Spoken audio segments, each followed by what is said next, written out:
welcome back to this old new guitar. I'm going to talk to you about Juglans Hensel and its Claro walnut. It's a Northern California, Southern Oregon species of black walnut, and it is also used as a tone wood. And I introduced this guitar earlier, and I want to talk to you about the progress about building this guitar and where I'm at right now. First of all, this guitar started as a gift from my friend Bill, good old Bill. He has, again, been a great supporter of my thru. I've used a lot of things that he's given me, and it's been a lot of fun. So this, he gave me the back, just the back, with the bracing on it. And he had the sides were bent, but they weren't put together. So what I've done is I've added so far the tail block, brought them together, added all the kerfing and the neck block, and this is also going to be a bolt-on neck. So I've got the connections for the bolt-on neck, and so it's almost ready to be glued up, but I wanted to show it to you. I've added a sound port, and I happen to like those. I've got them on many of my instruments, and we'll talk about that in a lot of detail. The Guild for American Luthiers has put out some great information on it, and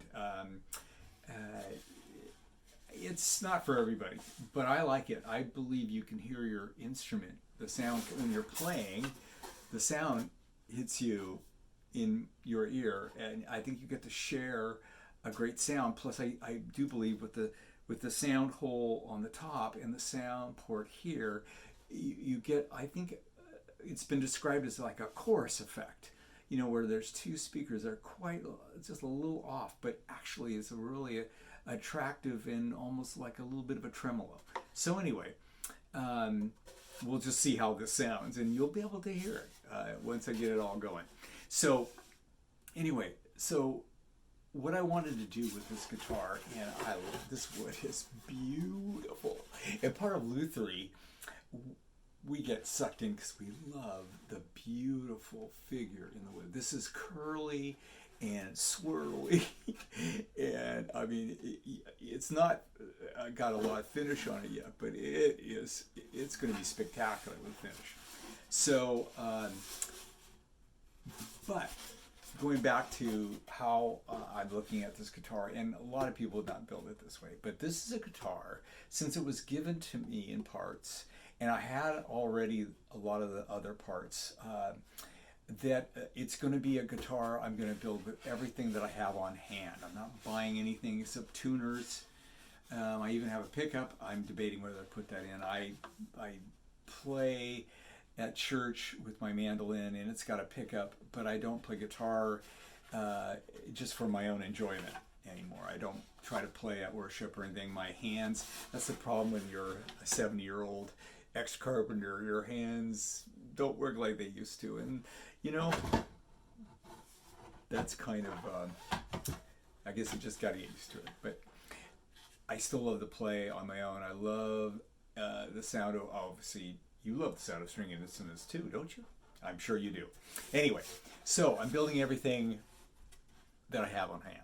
And so the parts are not going to be AAA top or AAA, you know, some of the parts are very good, but some of them are, you know, just what I have, and a lot of the stuff I have is very good. For most people, they'd be happy with it. So anyway, but it's going to be what I have, because I want to use it, and I believe it'll be a good sounding guitar. Everything I've made, I've been happy with the sound. Is it spectacular? I don't know, but I really enjoy them. So, and it's all a good fun and part of learning.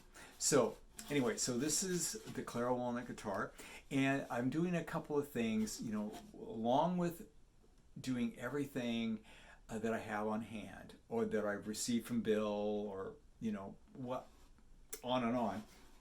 I did my I cut my first fretboard. Now you go, what? Yes, my first fretboard. I also got from Bill the Stumac template and dovetail saw and jig that allows you to cut 4 different styles of fretboards, and one of them is this style. I don't have the anyway. It's I think it's 24 3/4 scale. I'm pretty sure that's what it is. But anyway, I cut my own frets with that template and saw arrangement. And so I'm celebrating that, because before, with my mandolins and even the latest my classical guitar that I built and all the other stuff, I would just buy the fretboards already cut from Stumac or from Luther's Mercantile, because they're already done. I really, they sell very good product and the stuff is beautiful. Plus, I really like ebony, and this is rosewood. I love rosewood too, but anyway, so I cut my first fretboard, and so I'm celebrating that. I want to play guitar that I've done that, because there's just another thing in the lutherie your travels that you are able to yet do that. And a lot of people do it all the time, but I just hadn't. One of the reasons why I did try to cut my fretboard years ago, and man, it was bad. It was so off, and I that kind of left me a little cautious about ever trying to waste any more ebony on that. But now with that nice template jig from Stumac, fret cutting is just wonderful. So anyway, so I did that, and this the neck has a good double action truss rod that I've installed. It has little keys that key into the fretboards, so when you glue it, it goes right in. This was a second neck. It was a neck that had some blemishes, and I think Bill got them on eBay, and so I want to use these. I mean, I don't mind a little blemish. It's going to look great with the walnut. But if you're selling instruments, you would never, seconds, you would not do that. You wouldn't. I mean, other than this is Spanish mahogany. It's a beautiful light neck. It's just, it's wonderful. Also, I'm doing a bolt-on neck, and so this is my arrangement. These are the bolts that, are going to attach it. So they're already set and ready to take out and hook to the guitar. Then the soundboard, and I've already showed you all this stuff except the fretboard, but the soundboard's ready to go. So pretty soon I'm going to be gluing that. And I did talk about the radiusing around the underside. There's a dish, and that'll help with the flex in the top. And I've tapped both of these, the back and the top, and they sound wonderful. So hopefully we've got a good instrument here. So anyway, so that's where that is. I'm going to start finishing up a few little things, and then I'm going to glue the top onto the back, and then on it is to get the neck set and all those things. So more on that. Anyway, thank you for joining me. That's a little update on the Claro walnut guitar, and then we'll see you on the next posting. Thank you.